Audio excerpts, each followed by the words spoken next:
Estas son las noticias y los indicadores económicos más importantes del día de hoy. La novela en torno a Hidroituango no cesa.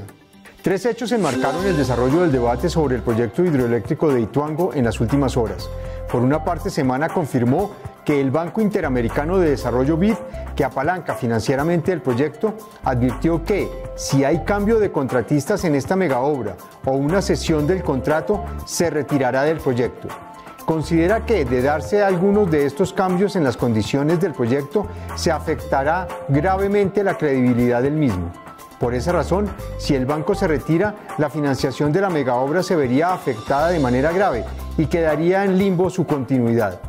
Todo indica que para el BID la prioridad debe ser terminar la obra en los tiempos estipulados para que pueda entrar en funcionamiento a mediados del 2022. Por otro lado, el consorcio constructor CCI Ituango envió una carta al gerente de EPM, Jorge Carrillo, en la que le pide una definición de su continuidad o no en la obra. Las empresas del consorcio, al igual que más de una veintena de personas naturales y jurídicas, tienen en contra un fallo de responsabilidad fiscal de la Contraloría, lo que podría llevar a un cambio de contratistas. Dos de las empresas, Coninsa Ramonache y Conconcreto, se acogieron al régimen de reorganización empresarial. Y finalmente, el abogado del consorcio, Fabio Umar, anunció una serie de acciones jurídicas que se plantea interponer contra el alcalde Daniel Quintero, quien habló sobre la mala calidad de los materiales utilizados en la obra. Disparadas las expectativas de crecimiento económico. Tras conocerse los resultados de principios de la semana del indicador de seguimiento de la economía ICE del DANE para el pasado mes de agosto, que creció 13,2% respecto al mismo mes de 2020 y que ya registra niveles incluso superiores a la prepandemia, las expectativas del crecimiento de la economía en Colombia siguen aumentando y ya algunos analistas la han estimado por encima del 9% para el cierre del año. Fedesarrollo la aumentó desde 7,2% en su más reciente medición, ahora a 9,5%. El BBVA Research también ajustó al alza su estimativo en el crecimiento económico del país para este año y prevé que el PIB tendrá una variación de 9,2%, un aumento de 1,7 puntos porcentuales frente al pronóstico de julio. Y Credit Corp pasó de 8 a 9,5%.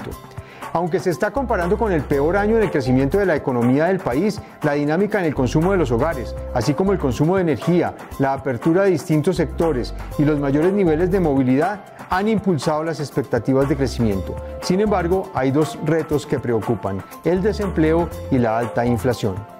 En los días sin IVA, las devoluciones de producto no estarán exentas del cobro del 19%. Quienes tengan en sus planes hacer compras en los próximos días sin IVA, el 28 de octubre, el 19 de noviembre y el 3 de diciembre de 2021, deberán tener en cuenta que las devoluciones de los productos no estarán exentas del cobro del 19% del IVA.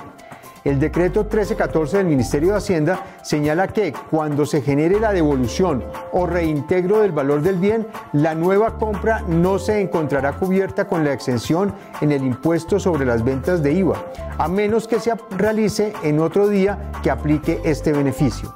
Asimismo, detalla el documento que para que se mantenga la exención del impuesto sobre las ventas en el día sin IVA, cuando se presenten devoluciones, cambios o garantías sobre los bienes cubiertos por la exención en el impuesto sobre las ventas que fueron vendidos en el día que se aplicó la exención, el responsable del IVA deberá realizar la devolución, cambio o garantía por otro bien de la misma referencia, marca, valor y al mismo adquiriente del bien objeto de la devolución, cambio o garantía. En los indicadores económicos del día, el dólar se cotizó en promedio a 3.779 pesos con 97 centavos. El precio del petróleo Brent llegó a los $85 con 58 centavos por barril y la referencia WTI se ubicó en $83 con 80 centavos también por barril. En la Bolsa de Valores de Colombia, las acciones que más sobresalieron en la jornada fueron las preferenciales de Avianca Holdings y las de Mineros, que se valorizaron 17,65% y 2,19% respectivamente. Mientras tanto, las acciones que cayeron en la jornada fueron las de Occidente y ETB, que retrocedieron menos 3,45% y menos 2,30% respectivamente. En otras noticias, el Reino Unido impuso una millonaria multa a Facebook. La Autoridad de Mercados y Competencia del Reino Unido, CMA, impuso una multa de 50,5 millones de libras esterlinas, unos 59,8 millones de euros, a Facebook, De esta manera lo sancionó por el incumplimiento deliberado por parte de la compañía de las obligaciones de información sobre el proceso de integración de la firma GIPI con el gigante tecnológico, que el regulador ordenó interrumpir en junio de 2020 al comenzar su investigación acerca del impacto sobre la competencia de la transacción. Estas fueron las noticias y los indicadores económicos más importantes del día de hoy. Nos vemos la próxima semana.